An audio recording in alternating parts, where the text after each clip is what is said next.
아멘. 안녕하세요. 백목사의 세상 읽기. 이번 시간은 우리가 역사책에서 이름을 잘 알고 있는 단재 신채호 선생에 대해서 알아보도록 하겠습니다. 자, 위키백과에 나온 단재 신채호 선생에 대한 소개는 1880년 12월 8일 출생하셨고 1936년 2월 20일 돌아가셨습니다. 일제강점기의 독립운동가이자 민족주의 사학자다. 본가는 고령, 호는 단재, 일편단생, 단생 이렇게 썼고, 자, 구한말부터 언론 계몽운동을 하다가 만명해서 1919년 대한민국 임시정부에 참여했으나 백범 김구와 공산주의에 대한 견해 차이로 임정을 탈퇴했고 국민대표자회의 소집과 무정부주의 단체에 가담하여 활동했으며 사서 연구에 몰두하기도 했다. 1930년 2월 21일 만주국 리슨 감옥소에서 뇌졸중과 동상, 영양실조 및 고문후유증 등의 합병증으로 인해 순국하였다. 자, 생애는 충청도 대덕군 정생면에서 태어나셨는데 현재는 대전시 중구 어남동으로 되어 있네요. 신강식과 밀양박사에서 둘째 아들로 출생했고 충청도 공주에서 잠깐 이야기를 보냈는데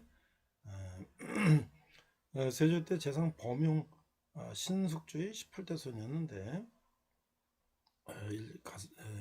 몰락해서 간주에 오르지 못하고 가게는 이제 몰락했다. 중조 할아버지가 첨지 중추 부사에 올라서 처음 관직에 나갔으나 형도 진사에 합격했고 그러나 이제 관직을 버리고 고향으로 낙항했다. 그 아버지는 관직에 오르지 못한 채 38세에 사망했다. 자, 8살 때 아버지가 여의고 할아버지 신성호를 따라 족형인 충청북도 청원군에 이제 옮겨서 살았고 할아버지 서당에서 한학을 공부했다. 그래서 9살에 자치동감을 배우고 14세에 사사상경 모두 맞춰 신동이라는 소리를 들었다. 삼국지연의와 수호전을 애독하고 한시를 읊을 정도로 함무실력이 높아졌다. 16살에 결혼했고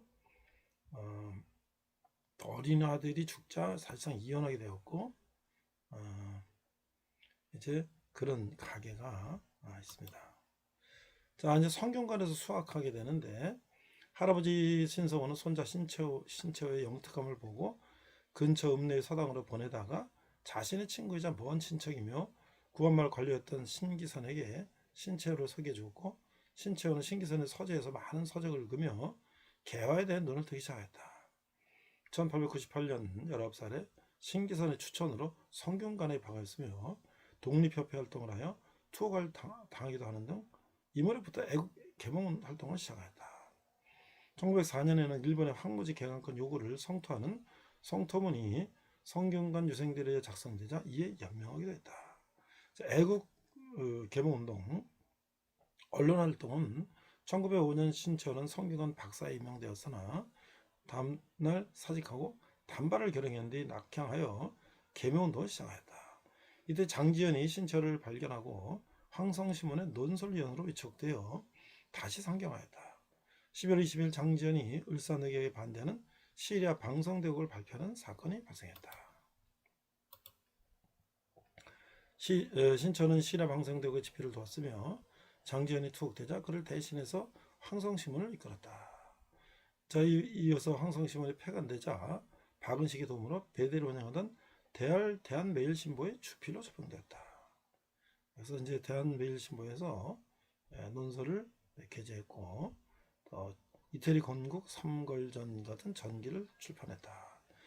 또 특히 신채호가 민족주의 사관에 입각하여 서술한 최초의 한국 고대서로 평가받는 독사신론을 1908년 그의 나이 불과 29살에 발표한 것은 이런 활발한 저술활동과 무관하지 않다. 또한 기후흥학회, 가정잡지, 대한협회 월보 등 기관은 등 활발하게 언론활동을 하였다. 1907년에는 안창호가 주도하여 비밀에 결성한 신민에 가입하여 신민의 추진문을 작성했으며 국채보상운동에 또 적극적으로 참여했다. 자, 이제 독립운동을 하게 되는데요. 국간의 피탈이 확실시되자 신채호는 애국지사들과 함께 협의하여 1910년 4월 중국으로 망명하였다. 평안북도 정주 오산학교에 들렀다가 중국 안동을 거쳐 칭다오에 도착했다. 칭다오에서 앙창호, 이갑덕, 신민의 간부들과 독립군 기지 창건 문제를 논의하며 하여 만주 밀사년에 신안민초를 만들어 독립군 기지로 활용하자는 계획을 세웠다. 9월 초 러시아 제국의 블라디보스토크 인근에서 신안촌이 형성되는데 참여했으며 연해주에서 발간된 한글 신문인 해조신문의 발행에도 참여했다. 1911년 12월 권업회라는 교민단체를 조직하고 권업신문을 발행하여 독립사상을 고취했으며 1912년에는 광복회를 만들어 활동하였다. 1913년 권업신문이 재정난을 어려지자 신규식의 초청으로 상해로 떠난다. 상해에서 1년간 머무르며 김규식의 영어를 배웠다. 자, 언론활동이에요. 1914년 윤세봉의 초청으로 서간도 환인현 홍도전에 머물며 동창학교에서 한국사를 가르쳤는데 이때 국사교재로 조선사를 집필하였다. 또한 이 시기에 서간도 일대의 고구려 고적을 답사하였다. 자, 1915년에는 이회영의 권고로 북경을 옮겨 1919년까지 4년간 체류했다. 북경에서 체류하면서 중화부와 북경 일부에 글을 기고하여 생계를 꾸렸다. 그러면서 조선사 통론, 조선삼원화편, 사상변천편, 강역고, 인물고 등을 집필하였다. 또한 김규식과 함께 신한청년단을 조직하고 박다란을 설립하며 한인청년대의 단결과 교육에 힘썼다. 임시정부 참여 1919년 2월에 일명 무호독립선언서에 서명했으며 3.1운동이 일어나자 상해로 가서 29인 모임에 참석하여 임시정부를 만들기 위한 회의인 임시의정원을 4월 11일 개최하였다. 그러나 이승만의 과거 위임 통치 청원 전력을 지적하며 그를 반대하였고 8월에 시작한 6회 의정회의에서 그가 대통령이 당선되자 신채호는 이완용은 있는 나라를 팔아먹었지만 이승만은 없는 나라를 팔아먹으려 한다라고 크게 성토하면서 회의장을 박차고 나가 결별하였다. 이어서 그는 신대한이라는 주간신문을 창하여 임시정부를 맹렬히 비난했는데 이승만의 위임 통치 청원과 독립운동의 외교우선은 노선의 전투성에 미흡 임시정부의 무능과 파쟁, 여원형의 도일 등이 비판의 이유가 되었다. 자, 임시정부의 외교노선을 정면 반박하였고 조선 초대 통독 데라우치 마사사키 부흥과 함께 조선인 살상과 경제 침탈을 비판했다. 이 시기에 신채호는 이승만에게 위임 통치 청원을 취하라는 편지를 2번이나 보냈으나 답을 받지 못했다. 1920년 신대한이 반응이 중단되자 북경으로 가서 제2보합단의 조직에 참여했고 이때 이회영의 부인 이윤숙의 중매로 유학 중이던 28세의 박자혜와 결혼했다. 박자혜와 3년간 생활했는데 1920년 생활고 때문에 아들 신수범과 함께 귀국시켜만 했다. 1921년 1월 북경에서 독립운동 잡지 월간 천고를 창간하였고 김정목 등과 함께 통일 책진회를 조직하였다. 또한 북경에서 대한독립청년단을 조직하여 단장이 되었다. 1912년 7월 중국 상하이에서 설립한 무역회사인 동제사에도 참여하여 한국의 독립운동단체를 조직 후원하였다. 자, 임정탈퇴와 무장독립운동 가담 5월 10일 이혜영, 박용만과 함께 12개 무장항쟁단체가 참가한 가운데 군사통일준비위원회를 열고 만주 시베리아에서의 무장독립전쟁을 통일적이고 조직적으로 수행할 통일사령부를 임시정부정 군무부 산하에 설치할 것인지 여부 문제를 논의했는데 이 회의에서 이승만의 노선에 반대해 이승만과 격렬히 싸우고 법정투쟁까지 벌인 하와이 대표단의 박용만은 이승만의 미국 위임 통치 문제를 공개적으로 폭로했다. 그래서 이승만의 위임 통치안이 실적인 독립운동 대표들인 무장단체 앞에서 하와이에서 이승만과 함께 활동하던 박용만에 의해 폭로되자 대표단 전원은 이승만을 불신하게 되어 이승만이 사찰하지 않은 상해 임시정부 자체를 만장일치로 불신임하였다. 임시정부 당국에서 군사통일의 이름으로 임시정부의 의정원을 불신하고 무효를 선언하고 이를 알리는 편지를 보냈다. 그리고 이를 대신하기 위하여 국민대표회의 소집을 결정했다. 군사통일준비위원회는 신채호를 주관을 하여 대동이라는 주간지를 발행했다. 자, 안창호와 김규식은 국민대표회의 소집안을 받아들였으며 1922년 임시정부의 쇄신을 위하여 국민대표안이 4월에 가결됐는데 신채호는 국민대표회 개최를 적극 지지하였고 가족들을 떠나보낸 그런 상하에 와서 의열단 선언 즉 조선혁명선언을 작성하고 국민대표에서도 참석하였다. 1923년 1월 70개의 독립단체의 대표 123명이 국민대표를 가졌는데 이때 창조파와 개조파가 대립하였다. 신체는 창조파의 주동자로서 민주주의 폭력혁명을 통해 독립을 쟁취해야 한다고 주장했다. 오랜 논쟁에도 불구하고 국민대표회가 결론을 내리지 못하자 창조파는 대한민국 임시정부를 떠나 1924년 6월 7일 새헌법을 제정하고 창조파의 임시정부를 블라디보스톡으로 옮겨갔다. 그러나 소련 정부의 반일 활동 금지에 따라 활동이 중지되었고 신체는 자유시 참변과 소련이 창조파 임시정부를 불인정하자 공산주의에 대해서 매우 실망했다.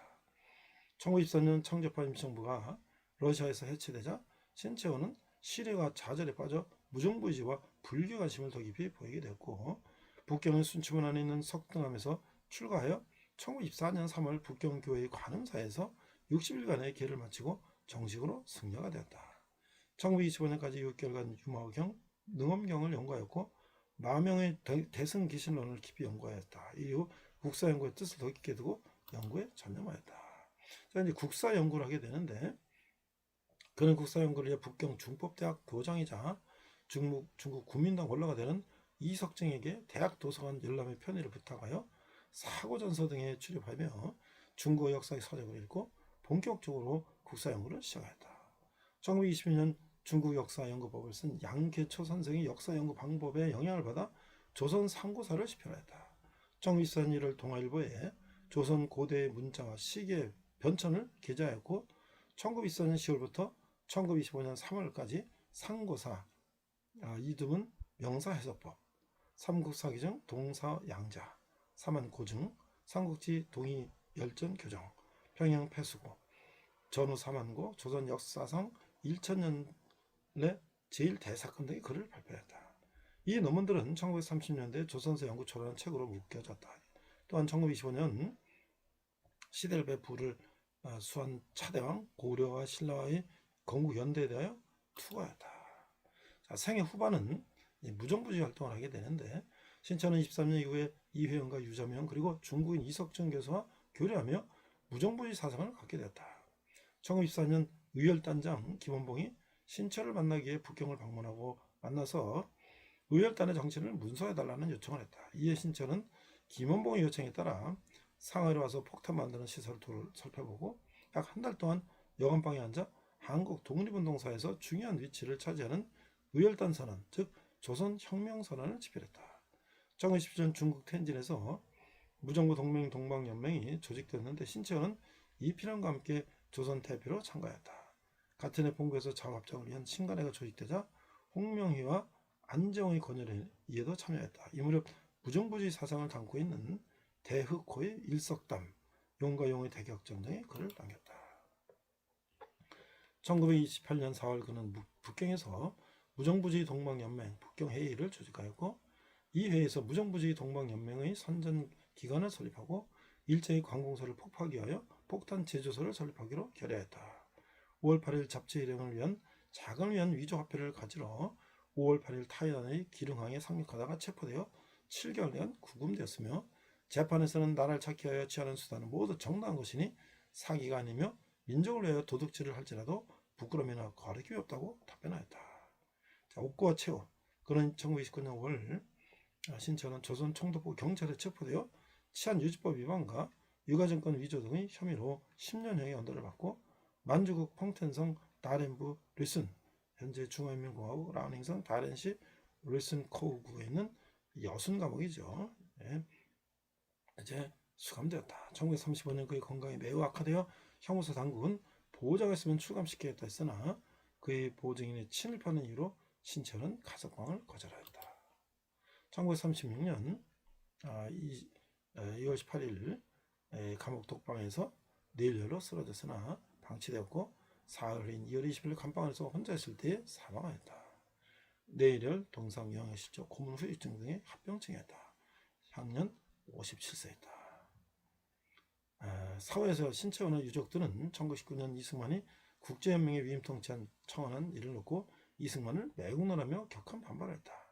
신채와 아들 신수범은 일제강점기 때 은행원으로 일했다. 하지만 광복 후에는 직업을 잃었다. 신채호가 임시정부 초기 이승만의 정책에 반대했다는 것을 세간에 알고 있었기에 신수범은 자유당 정권하에서 신변을 위협받았다고 주장한다. 죽을 것보다 몇 번 더 웃겼다고 한다. 신수범은 농모지, 부도 노동자 등 떠들어 살아했다. 신수범은 이승만 대통령이 3.15 부정선거 및 4.19 혁명으로 하얀 이후에나 은행에 다시 취업할 수가 있었다. 대한민국 정부는 62년, 그러니까 박정희 정권이 들어서고 후에 건국공농전 대연장을 추진했다. 단재 신채호 선생이 이렇게 파란만장한 독립운동을 하고 특별히 역사를 하고 한국의 역사를 정리한 훌륭한 사학자인 것을 우리가 더 자세히 알게 됐습니다. 이상 백목사의 세상을 읽겠습니다. 자, 오늘 말씀은 포로교환 시대 네 번째 시간으로서 하나님의 섭리, 특별히 부제로서 학자 에스라와 우리 민족의 독립운동을 하며 우리 조선의 역사를 정리했던 단재 신채호 선생 중심으로 우리가 말씀을 나누고자 합니다. 오늘 본문은 에스라서 6장 9장 6절 한 절을 우리 한글과 영어로 함께 읽도록 하겠습니다. 자, 에스라 9장 6절. 말하기를 나의 하나님이여 내가 부끄럽고 낯이 뜨거워서 감히 나의 하나님을 향하여 얼굴을 들지 못하오니 이는 우리 죄악이 많아 정수리에 넘치고 우리 허물이 커서 하늘에 미침이니이다. 자, 에스라 9장 6절. And I said, Oh my God, I'm ashamed and embarrassed to lift up my face to thee. My God, for our iniquities have risen above our heads, and our guilt has grown even to the heavens. 이렇게 돼 있어요. 자, 우리가 에스라를 어떻게 읽을 것인가? 이 교회의 부흥이란 무엇인가? 어떻게 교회의 부흥이 일어날 수 있는가? 부흥의 결과는 무엇인가? 에스라는 우리에게 참된 교회와 신앙 부흥의 길을 보여주고 있어요. 그것은 바로 우리 무너진 성전을 재건하는 것이다. 성전의 재건이 바로 부흥이라고 하는 것이죠. 에스라는 이스라엘에서 역사의 새로운 출발을 보여주고 있는 것이에요. BC 586년경 바벨론 제국의 느부갓네살 왕은 유다 왕국의 수도 예루살렘 성과 성전을 파괴했어요. 바벨론 제국은 유다 왕국은 붕괴되고 지도층들은 대부분 바벨론의 포로로 잡혀갔죠.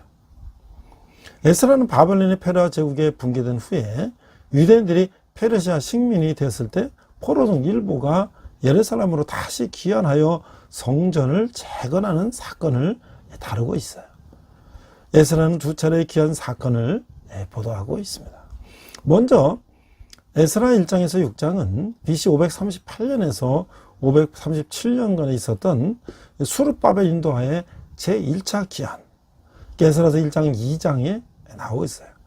에스라임 성전을 재건하는 것이 에스라 3장에서 6장에 나오고, 에스라 7장 10장은 BC 458년에 있었던 에스라의 인도하의 제2차 귀환, 에스라 7장 8장과 공동체의 영적인 개혁, 에스라 9장 10장을 말해주고 있어요. 따라서 우리는 신약시대에 교회가 세속화되었을 때 어떻게 교회가 세속화의 포로에서부터 벗어나서 영적으로 부흥될 수 있는가에 대한 중요한 모델과 교훈을 에스라를 통해서 우리가 배울 수 있는 것이죠. 에스라는 우리 시대 교회 공동체의 영적 부흥의 교과서다라고 할 수가 있는 것이죠. 부흥은 성전을 재건하는 것이다. 성전은 하나님의 임재가 있는 것이다. 성전은 하나님의 영광으로 충만한 것이다. 성전을 재건한다는 것은 교회가 다시금 하나님의 임재를 회복하여 하나님의 영광을 다시 체험하는 것이다. 성령의 기름 부심으로 인한 하나님의 영광과 하나님의 임재가 충만한 것이야말로 교회 부흥의 핵심이다 라고 할 수가 있는 것이죠. 하나님의 영광과 하나님의 임재가 충만한 곳에 하나님의 백성들의 영적, 도덕적, 사회적 삶의 갱신과 개혁이 뒤따른다. 먼저 하나님의 영광과 하나님의 의를 추구하는 삶, 이 성전 재건 속에 하나님의 백성다운 삶, 이 공동체의 재건이 이루어진다라고 할 수가 있는 것이죠. 자, 그럼 우리가 에스라를 전체적인 계열을 살펴보니까 회복이다. restoration. 회복이다. 그래서 앞서 설명한 것처럼 스룹바벨의 기한은 1장에서 6장인데 고레스 칙령이 나오고 지도자 스룹바벨이 나오고 도론자들의 이름과 숫자가 나오고 가지고 온 물품이 나오고 예루살렘으로 돌아오는 것 그리고 제사장 학계 스갈에 대해서 나오고 있는데 이 결과는 뭐냐면 성전 재건이다. 자, 두 번째로 보면 7장에서 10장을 보면 아닥사스다 왕의 칙령이 나오고 지도자 에스라가 나오고 도론자들의 명단과 숫자가 나오고 가져온 물품들이 나오고 그 예루살렘의 몸이 나오고 그 다음에 에스라의 충부 사역이 나온다. 자, 그래서 결과는 다시 구별되는 백성. 이렇게 크게 두 부분으로 나눌 수가 있다고 하는 것이죠. 자, 그래서 에스라 속에서 시간 흐름을 보면 BC 586년에는 이 남유다의 이 바벨론 포로가 잡혀가는 장면들이 나오게 되는데 그 다음에 이제 고레스 왕의 칙령이 539년, 536년 3년간에 걸쳐서 이제 고레스 왕의 귀환 칙령에 따라서 이제 스룹바벨에 대한 1차 귀환이 이제 시작되고 있는 것이죠. 그 다음에 다시 이제 중간에 약 16년 동안 사마리아에 있는 그 성전 재건을 방해를 받게 되는 거예요.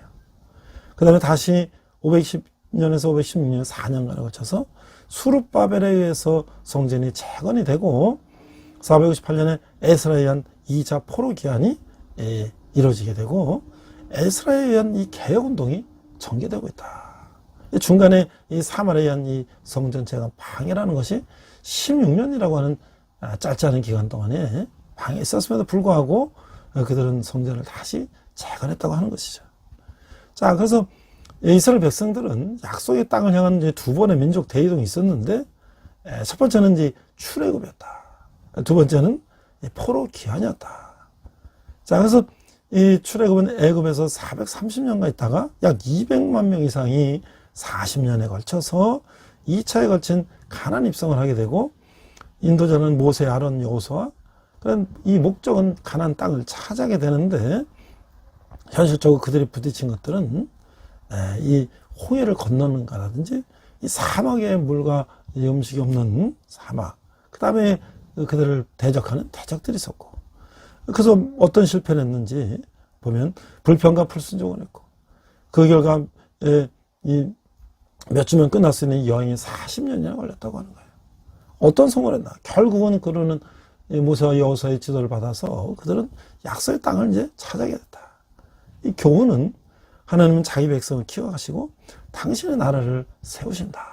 라는 것을 우리가 1차 이스라엘 민족의 대이동인 출애굽에서 봤는데 그것이 이제 바벨론 70년간의 포로 생활 후에서 2차 이동이 있었는데 그게 바로 포로 기한이었다. 한 6만 명 정도가 100년에 걸쳐서 3차에 걸쳐 기한하게 되는데 그들의 지도자는 스룹바벨과 에스라와 4명이 있었다. 그들의 목적은 예루살렘 성전을 재건하는 것이고 성읍을 재건하는 것이고 어떤 실패를 했는가? 그들은 두려움과 낙심과 그 결과 몇 달이면 완료될 건축 공사가 약 100년이 걸렸다. 그는 어떤 성공을 했나? 마침에 예루살렘 성전과 성벽을 중건하게 되었다. 여기서 우리는 어떤 교훈을 씁니까? 하나님은 자기 백성을 기억하시고 자신의 나라를 보존하신다라고 하는 것이죠. 이들은 그들의 땅 가나안으로 돌아오게 되고 그 땅은 하나님께서 이스라엘에게 약속한 그 나라를 이루기 위해서 허락하신 땅이었다.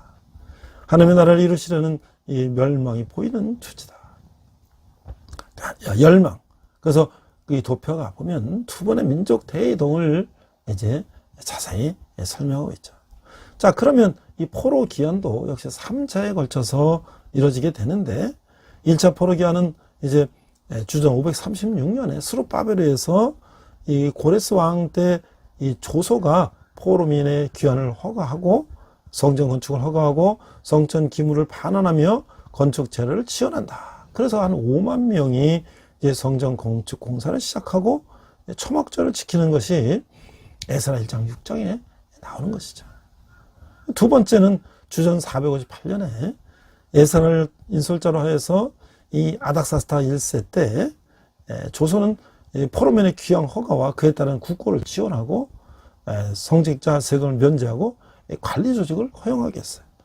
그래서 약 한 2000세대가 들어오게 되는데 결국 이때는 에스라의 그 종교 개혁과 이방인 아내와 이혼을 통해서 에스라 민족이 다시 제자리를 돌아오게 된다. 이게 에스라 7장에서 10장인데 세 번째 포로기한은 주전 444년에 우리가 이제 다음 주에 나누게 될 텐데 느헤미야를 지도자로 해서 아닥사스다 1세 때 초소 내용은 예루살렘 성벽을 중건하고 중건을 허락했다는 것이죠.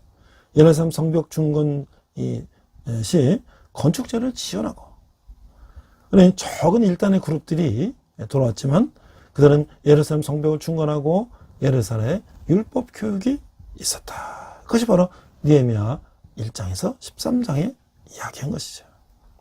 자, 그러면 에스라 3장 1절에서 4장 5절을 보니까 그 예루살렘 예배의 회복이 나오는 거예요.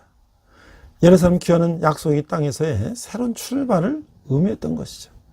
귀환민들은 과거의 죄악을 회개하고 하나님과 새로운 관계를 맺고 싶어 했던 거예요. 이를 위해 교제와 화목의 장소인 성전 건축이 무엇보다 시급했던 것이죠. 성전이 이스라엘 백성의 신앙생활을 차지하는 비중과 의미를 생각해 보면 이 성전은 수룹바벨 성전이라고 일컫게 되는 것이죠. 헤롯이 나중에 크게 증축하지만 AD 70년에 로마에 의해서 철저히 파괴되는 그런 역사를 맡게 되는 거예요. 자, 그런데 수룹바벨의 성전을 칠 때에 그 외 주위의 많은 민족들이 그 왜 성읍 건축을 방해했을까? 자, 유다 백성들이 포로가 되어서 바벨론 땅에 잡혀가 있는 동안에 유다 지방은 이 사마리아 사람들과 그 주변 나라에서 이주한 이방인들이 살고 있는 것이죠. 이들이 주로 성전 건축을 방해했던 것이죠. 그들은 그 땅의 옛 주인인 유다 백성이 돌아와서 성전을 짓고 다시 공동체를 형성하여 이전의 힘을 회복하면 자신들의 세력이 약해지거나 쫓겨날 것이라고 생각했기 때문에 이것이 두려워서 성전과 성읍 건축을 방해했던 것이에요. 그들은 페르시아 왕에게 충성한 것처럼 위장하여 유다 백성들을 거짓말로 고소를 했고 그 결과 오랫동안 성전 건축을 할 수 없게 만들었던 것이죠. 하지만 그들의 거짓은 끝내 들통이 나게 되었고 유다 백성들은 페르시아 왕의 허락을 다시 받아서 마침내 성전 건축을 완성할 수가 있었다고 하는 거예요. 자, 에스라 5장 2절에서 6장에 보면 성전을 재건하는 모습이 나오게 되는데 중단된 성전 재건이 학개와 스가랴 선지자의 동료로 다시 시작하고 그 재건이 완성되게 되는 거예요. 세왕 다리오를 설득하여 성전 재건을 완성하고 처음으로 유월절을 지키게 되는 것이죠. 바벨론 촉박에서 벗어난 제2의 출애굽을 체험한 이들에게 이 유월절 지킴은 특별한 의미가 있었다고 할 수가 있는 것이죠. 자, 여기 또 보면 그 통혼에 대해서 에스라에서에 보면은 이 통혼에 대해서 에스라 선지자 학자 에스라가 아주 질책을 하는 게 나와요. 자, 이 서기관 에스라는 학자 에스라, 서기관 에스라는 하나님의 말씀에 정통했어요. 그는 가나안 사람들과의 통혼을 절대적으로 금지했다는 것을 또 선지자들이 그런 관행을 탄핵하고 있음을 알고 있었어요. 이게 뭐냐면 출애굽기에서 너희들이 가나안 땅에 들어가면 그 가나안 족속과 통혼하지 말라고 분명히 말씀을 했고 또 에레미야서에서도 또 말라기에서도 그것을 남발했던 것이죠. 그러기에 그는 이스라엘이 이방인과 통혼하는 죄를 범했다는 사실을 알았을 때 에스라는 옷을 찢고 머리털과 수염을 뜯을 정도로 아주 기막혔다는 거예요. 특히 그의 아주 지도자급이라는 사람들이 그렇게 했으니 솔로몬의 파벌이나 이스라엘의 포로가 되었던 주연 이유 중 하나가 통혼을 금한 말씀을 거역했기 때문이었다는 거예요. 이 문제에 대해서 에스라의 해결책은 신속하고도 다르겠다고 하는 거예요. 그는 회중을 모아놓고 죄를 고백하게 하고 모든 통혼자들의 혼인 관계를 무효로 하게 했어요. 하나님은 정말로 모든 이방인과의 통혼을 절대로 금지하신 걸까요? 하나님이 금지하신 것은 인종 간의 결혼이 아니라 이방 종교와의 혼합 결합이다. Interreligious marriage라는 거예요. 그러니까 이게 이방인과의 단순한 결혼이 문제가 아니라 그로 인해서 종교성을 잃어버린다는 거죠. 정체성을 잃어버린다는 것이죠. 이 사실 통혼은 구약시대에도 있었어요. 모세는 구스 여인과 살몬은 여리고의 가장 라합과 보아스는 모압 여인 룻과 결혼했어요. 그러니까 이방인과도 결혼했죠. 그러면서 하나님은 이스라엘 백성이 이방인들과 결혼한 것을 금하셨어요.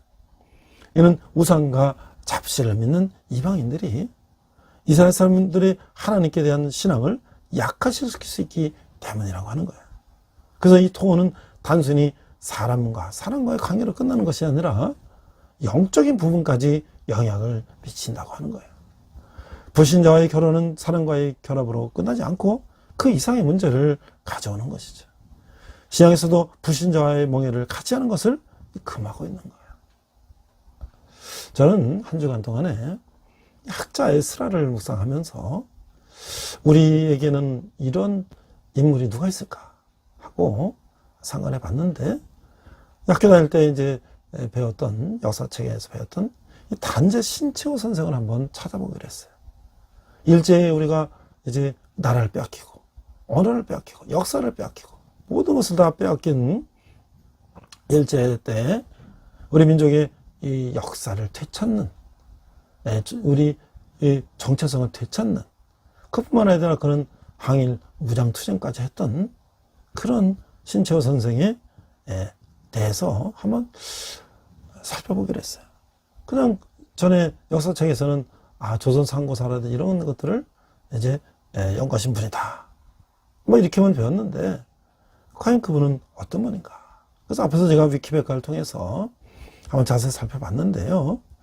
자, 이건 또 이제 미대 인천신문이라는 신문에서 단재 신채호 선생의 이제 그 생신을 맞이해서, 탄신을 맞이해서 한국이 낳은 대표적인 역사가 단재 신채호, 이런 제목으로 이런 기사를 냈어요.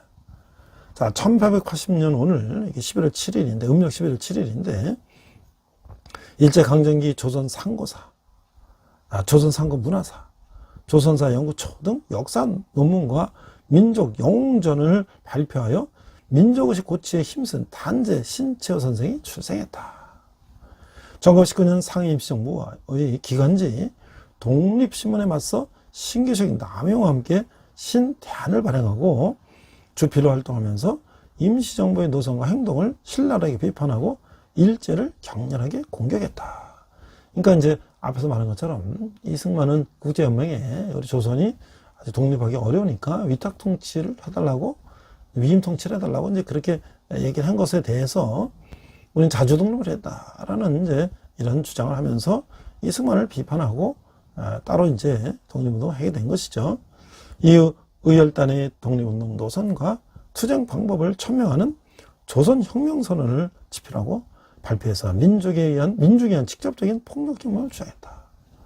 자, 이게 이제 그 당시에 여러 가지 이제 민주주의라든지 또는 이제 공산주의라든지 또는 무정부주의까지도 아주 혼재한 그런 정치 상해 속에서 어떻게 일본의 독립을 할 것인가를 하는 사람들의 사상과 이념은 또 다양했다고 볼 수가 있죠. 방법도 1928년 외국 외국환 위조 사건의 연루자로 지목되어서 타이완에서 일본 경찰에 체포되어서 치안유지법 위반, 유가증권, 사기 위조 등 행사, 살인 및 사체 의혹의 죄목으로 징역 10년형을 선고받아 여성 감옥에서 복역했던 중 1936년 2월 20일 뇌 뇌출혈로 의식을 잃은 후 타국당에서 옥사하게 된다.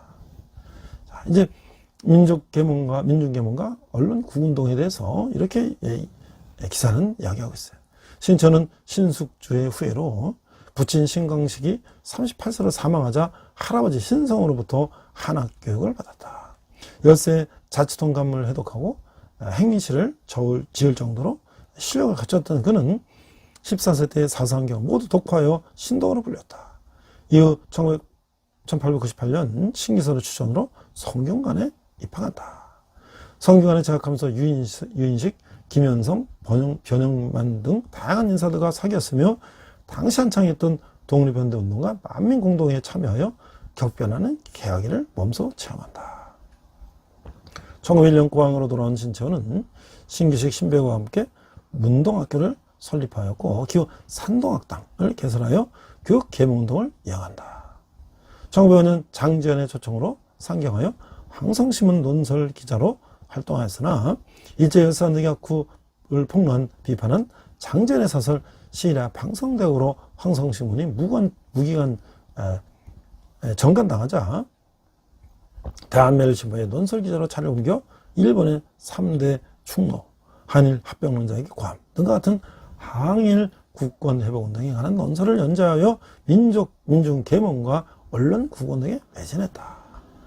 또한 독서신문을 비롯하여 민족을 중심으로 역사를 새롭게 해석한 신채호 특유의 민족사관을 정립해서 을지문덕 등 역사 속 영웅들의 전기를 집필해 국권 회복과 민족 부흥을 도모했다. 그래서 이제 독립운동가 이제 국사 연구를 했는데 1910년 신민회가 일부 간부들을 국외로 망명시켜 독립군 기지 건설 사업을 담당하도록 결정하자 이에 참여하여 그해 9월 러시아 블라디보스토크에 도착한다. 1911년 말 독립운동 단체인 권업회를 조직하고 권업신문의 주필로 활동하며 교민통합과 교육계몽에 크게 기여했다. 블라디보스토크에 머무는 동안 그는 발해 유적지를 꼼꼼히 조사해서 부여와 고구려 그리고 발해로 이어지는 만주 역사에 대한 본격적인 탑사를 시작했다. 1914년 밀양 출신의 독립운동가 윤세용, 윤세복 형제와 이 초청으로 동창학교의 국사 교사로 채택했다. 동창학교는 대종교에 깊숙이 관여했던 이들 형제의 영향으로 단군 사상을 민족사의 정통으로 삼은 교과서를 만들었고 역사국어, 한문, 지리 등을 가르쳤다. 신채호는 이때 조선사를 집필하여 역사 교재로 사용했으며 대동청년단 단원들과 함께 광개토 대왕릉을 비롯하여 만주 일대 고구려와 발해 유적지를 탑사했다. 1919년 4월 상해 임시정부 수립에 참여하여 임시의정원 의원이 되었으나 미국의 위임 통치를 제안했던 이승만을 대통령으로 추대하는 하자 임시의정원 전원위원회 위원장 자리를 사퇴하고 신대한 신문을 발행하여 임시정부의 독립운동 도선과 이승만 외교주의 문제점을 신랄하게 비판했다.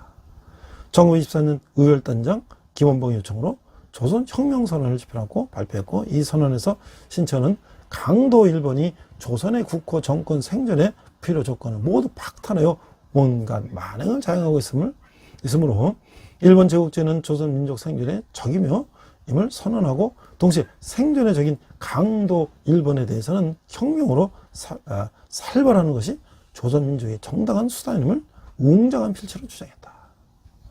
이므로 신채호는 국사연구상 큰 업적 중에 하나인 조선 상고사 총론을 완성하여 1931년 6월 10일부터 6월 25일까지 14회에 거쳐 조선일보에 연재되었고 이후 조선사와 조선상고문화사가 같은 신문에 연재됐다.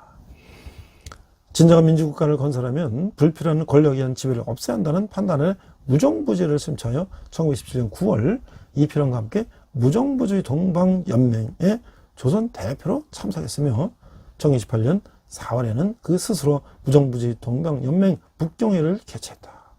이때 그는 다양한 선언문을 작성했고 1928년에는 아나키즘 소설 용과 용의 대격전을 발표했다.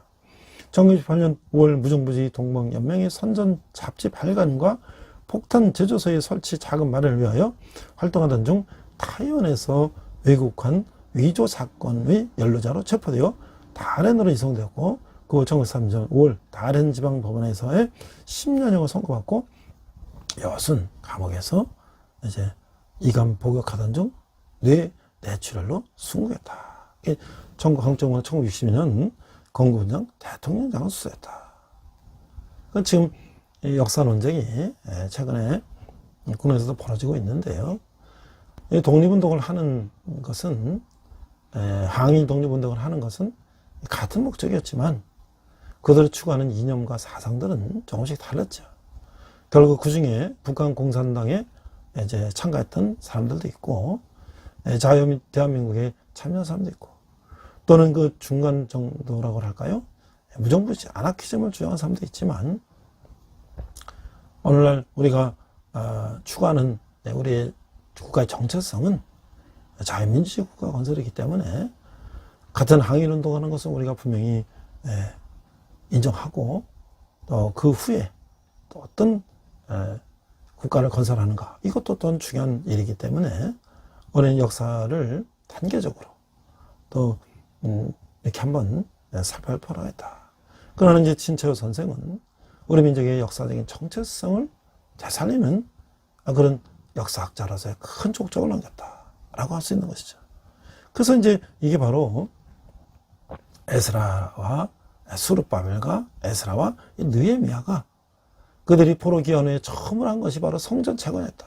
이 이스라엘 민족들에게 성전이라 하는 것은 바로 그들의 정체성이기 때문에, 그들의 신앙의 정체성이기 때문에 그 작업을 제일 먼저 했다는 것이죠. 그 중에 또 한 사람이 누구냐면 수르바벨이다. 그러니까 이 사람은 어떤 지도자였나? 수르바벨은 에스라와 함께 이스라엘 백성들을 예루살렘 인도하고 성전 재건의 기초를 놓았던 지도자였어요. 포로 기한 과정에서 예루살렘을 총독으로 임명받고 이스라엘 백성들의 인솔 책임자가 된 것으로 볼 때 상당한 정치적인 리더십과 정치력이 있었던 인물이었다라고 할 수가 있는 거예요. 에스라서는 초기 성전 재건 과정에서 스룹바벨이 쳤던 형편과 그의 지도력을 증거하고 있어요. 특히 4장은 유다와 베냐민이 대적이 함께 일하기를 요청하는 사건으로 시작이 되는데, 스룹바벨은 그들이 어떤 이들인지 또한 어떤 상황인지 분별하고자 했던 거예요. 그리고 곧 이들이 이방인들과 다른 바였으며 도움보다는 방해가 된다는 사실을 간파했어요. 그의 판단은 정확했고, 지도자가 가장 자주 하는 실수는 도움을 주겠다고 다가오는 사람들과 그들 사람들의 진정한 의도를 모르고 그 이익을 쫓는 것이다 라고 하는 거예요. 그러면서 수르바벨은 사람들의 숨은 의도를 올바르게 분별하는 지도자의 모습을 보여주었다. 그의 분별력은 현실적으로 눈앞의 목적은 다소 늦추는 듯 보였으나, 그러나 그로 인해 부정적인 요소들이 사람들 가운데 파고들지 못하게 했다. 지도자가 사람을 분별하지 못해서 받은 손해와 어려움을 당하는 경우를 우리가 보게 되는데, 지도자는 자기에게 주어진 사역의 상황과 주변 사람들을 이해하고 우선순위가 무엇인지를 늘 점검하고 행동해야 했다라고 하는 것이죠. 자칫 본인이 가진 추진력과 적적 자세가 이런 분별력으로 조정되지 않을 때에 시행착오를 하게 된다. 분발, 숙고, 분석은 모든 결정과 행함에 우선해야 할 리더십의 중요한 포인트다라고 할 수가 있는 거예요. 자, 이제 에스라서의 이제 하반부인 7장에서 10장을 보면 그 에스라의 귀환과 이스라엘의 회개가 나오게 되는데, 이스라엘 6장과 7장 사이에서 60년의 시간이 이제 흘렀어요. 그 사이에 불임절의 기원이 되는 사건이 발생됐어요. 우리가 지난 시간에 에스더서에서 불임절의 사건을 이제 우리가 이제 공부했죠. 7장부터는 초점이 에스라로 이제 옮겨지는데, 에스라는 제사장이요 서기관이었어요. 그가 귀환하여 귀한 포로들과 남아있었던 유대인 백성의 신앙 개혁 운동을 전개하는 거예요. 율법을 가르치며 구약 경전을 집대성하고 역대기를 써서 유대인들의 정체성을 재확인하고 성경 읽기 운동을 전개하게 되는 거예요. 많은 사람들이 회개하는 역사가 일어나게 되는 거죠. 우리가 이제 열왕기서를 보면 그 사흘부터 이제 왕들이 쭉 이제 마지막 시대기 왕까지 이렇게 쭉 기록되는데, 거기에 잘못된 왕들 뭐 이세벨이나 아합이라든지 뭐 다 나오지 않습니까? 그러나 이제 에스라는 다시 역대기라는 책을 쓰면서 그 잘못했던 그런 부분들보다는 하나님 앞에 바로 서기로 노력했던 그 왕들의 모습을 다시 집대성하면서 후손들이 하나님을 배반하지 말고 하나님 앞에 나오기를 이제 강조했던 것이죠. 자, 그래서 이제 회개의 결과 이제 이미 결혼한 이방 아내를 버려라고 하는 거야.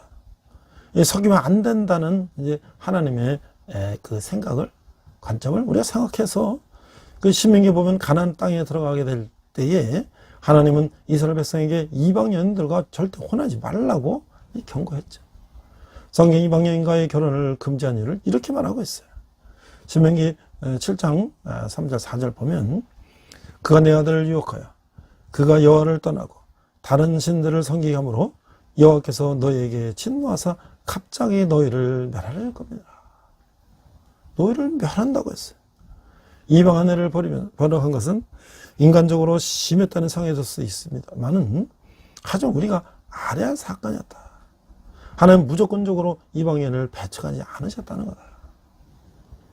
이방 여인이라고 할지라도 여호와 신앙을 인정하고 받아들이면 얼마든지 이스라엘 공동체 속으로 받아들였다고 하는 거야. 기생 라합과 모압 여인 롯이 그런 경우라는 거죠. 하마치면 이방 여인이 이 여호와 신앙을 받아들이지 않고 이제는 생겼던 이방 우상을 계속 고집한다면 이스라엘 백성은 미련 없이 그에게서 떠나든지 집에서 내보내야겠다라고 하는 것이죠. 그래서 이제 토혼자 명단이 나오게 되는데 에스라서는 이상은 모두 이방 여인을 취한 자라. 라는 가슴 아픈 말로 끝나요. 에스라서가 시작한 여호와께서 고레스의 마음을 감동시켜서 예루살렘 성전을 짓기 위해 백성의 귀환을 허용하는 것이었는데 그러나 마지막 부분은 여전히 지도자와 백성 중에는 금지된 이방 여인과의 통혼을 행한다고 말하며 유대인들이 이방인과 통혼함으로써 율법에 대해 해이한 자세를 가지고 있다라고 말하고 있는 거야. 그러나 미래부터 소망을 저버리고 실망할 필요는 없다라고 하는 거야. 에스라는 최대한 신속하고도 효과적인 방법을 동원해서 이 문제를 해결에 착수하고 있기 때문이다. 그는 대화를 열고 모든 불법적인 혼인관계를 해체하고 요구하고 백성들은 그 요구에 당신의 말씀대로 우리가 마땅히 행할 것이니다 라고 맹세했다고 하는 거예요. 이스라엘은 이 사건을 율법의 준수가 얼마나 중요한지 깨닫는 생생한 기회로 삼고 있다. 자, 이제 그러면 에스라는 어떤 인물이었나? 백성을 말씀으로 변화시킨 이 지도자 에스라는 율법학자이며 제사장인 에스라는 예루살렘 성전의 건축과 관련한 페르시아 왕의 당당한 임명을 받은 지도자였다. 페르시아 왕이 지원을 받았고 순종하는 자들에게는 벌과 금과 태양을 가는 권한, 사형에 처할 권한까지 갖고 있었다. 그러나 에스라는 그런 막강한 권한을 사용하지 않고 온건하고 합리적인 수단으로 이를 추진했다라고 하는 거야. 그런 점은 동시대의 지도자 느헤미야와 크게 다른 리더십 유형이었다. 에스라는 학자요 정신적인 지도자였고 느헤미야는 실천적인 지도자였다. 한 예로 이스라엘 이교의 습관이 들어오자 에스라는 망연자실하여 자신의 머리에 수음을 뽑았어요. 그러나 느헤미야는 악을 저지른 사람들의 머리에 수음을 뽑았다는 거야. 그 느헤미야는 에스라는 자기의 머리를 뜯는 그런 마음이었지만 느헤미야는 아직 그 저지른 사람의 머리를 뽑았다. 얼마나 에스라와 느헤미야의 성격의 차이를 알 수가 있는 것이죠. 느헤미야는 새롭게 세워진 이스라엘이 주번기 위로부터 스스로를 지킬 능력을 갖게 했어요. 아울러 정책으로 통일된 체제를 세우고자 한 지도자였어요. 이에 비해 에스라는 재건과 부흥에 응대한 틀을 세운 지도자였다. 그는 약속의 땅에 토라 율법을 다시 확인하는 분명한 목표를 가지고 돌았다는 거예요. 그는 자신을 학사로 이론적인 지도자라고 자부하며 믿음으로 행동하는 모범을 보였어요. 왕이 그에게 개인의 입지를 강화할 수 있도록 개인형 군대를 보내라고 할 때 하나님의 도우심을 확신하며 물리적인 보호를 거부하기도 했다라고 하는 거예요. 에스라의 공적은 백성이 다시 토라를 수용하는 자세를 갖도록 변화시켰다는 점에서 모세의 공적을 떠올리게 하는 거예요. 에스라는 한 민족이 이동하고 정착하는 과정에서 백성을 말씀으로 변화시킨 지도자였다라고 할 수가 있는 것이죠. 우리가 이제 고난이 생겼을 때 우리는 어떻게 고난을 받아들이는가? 자, 인생에서 어떤 경험은 성숙의 관점을 크게 가속화시키고, 세뮤얼 리더포드는 이렇게 말했는데, 오 주님의 영광로와 불, 그리고 쇠망치에 내가 얼마나 큰 은혜를 입었던가. 하나님은 꼼꼼한 배려로 우리의 삶의 환경을 정하신다고 하는 거예요. 그분은 결코 실수하지 않으신다라고 하는 거예요. 이 영적인 성숙함이 있는지 없는지는 변하는 환경에 대해 우리 태도에서 드러나는데, 너무나 자주 사람들은 근심하고 분노하며 좌절하고 비통해하지만 하나님은 언제나 우리의 영적 성장을 위한 계획을 갖고 계신다라고 하는 거예요. 인생의 시험과 고난을 받아들이는 생각들은 여러 견해가 있는데, 첫째, 이 운명론자는 무슨 일이 일어나긴 간에 피할 수 없고 바꿀 수 없는 것으로 생각하는 거예요. 그래서 그것에 대항해 싸울 수 없다는 태도를 취한다는 거예요. 그 둘째, 금욕주의자는 사람이 그것에 대해서 아무것도 할 수 없다고 생각하고 그저 스스로를 단련하고 환경을 문제 삼지 않는 것이 최선의 방책이라는 생각을 하고 있다는 거예요. 세 번째, 향락주의자는 내일 죽을지 모르는 인생인데 오늘 먹고 마시고 즐기자라고 말한다는 것이죠. 이들은 유욕적인 쾌락으로 현재의 고통을 덮어보려고 한다는 거예요.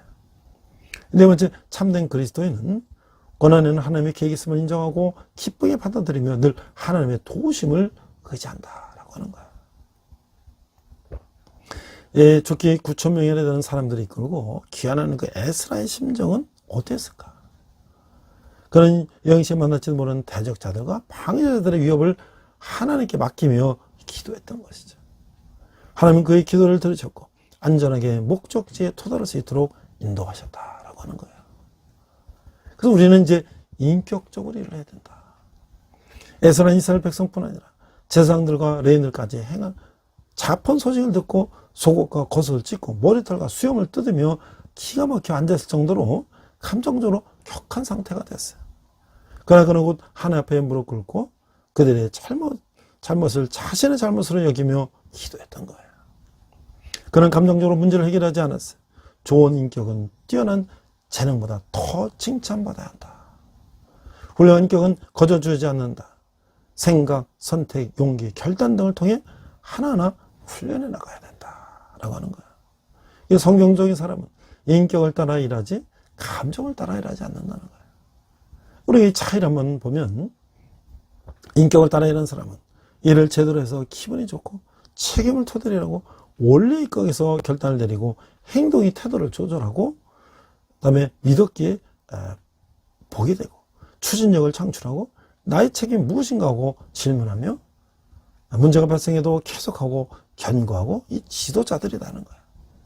그러나 감정적이라는 사람들은 기분이 좋아야 일을 하고 이해를 토대로 하고 인기에 입각해서 일하고 태도와 행동을 조절하며 눈으로 봐야 믿고 추진력을 기다려요. 나의 권리가 무엇인가 이 권리만 따지고 문제가 발생하면 그만두고 변덕스럽고 그래서 그들은 피지도자가 된다는 거예요. 지도를 받는 사람이 된다는 거예요.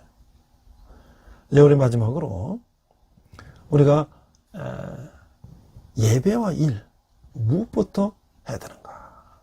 이 포로지에서 귀환한 이스라엘 자손들은 파괴된 성전을 바라보면서 불순종했던 그들의 옛 모습을 볼 수가 있었어요.